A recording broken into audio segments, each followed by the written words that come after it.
এই বাপ, তোমরা যারা চিন্তা করো না, তোমরা বলো না বাজান, বলো না এই দরদি ভাই চিৎকার করে বললাম, তুমি যদি বলো তোমার পায়ে ধরতে, আমি পায়ে ধরতে রাজি। তুমি যদি বলো তোমার জড়িয়ে ধরে কাঁদতে, আমি কাঁদতে রাজি।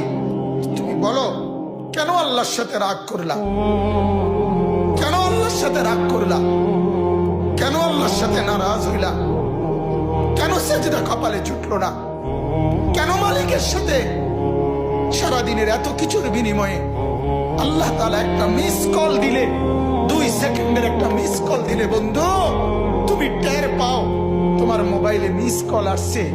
এত বড় মসজিদে সবাইটা মাইকের হরন দিয়া আল্লাহু আকবার বলে তোমারে ডাক দেয়, তোমার একটা বারও কানে লাগে না, বিবেকে লাগে না। তোর মতো শক্ত ডাকাত, তোর মতো পাষাণ বেটার কে হইতে পারে? বেটা কথা বলেন না কেন? তুই ডাকাত, কত বড় ডাকাত,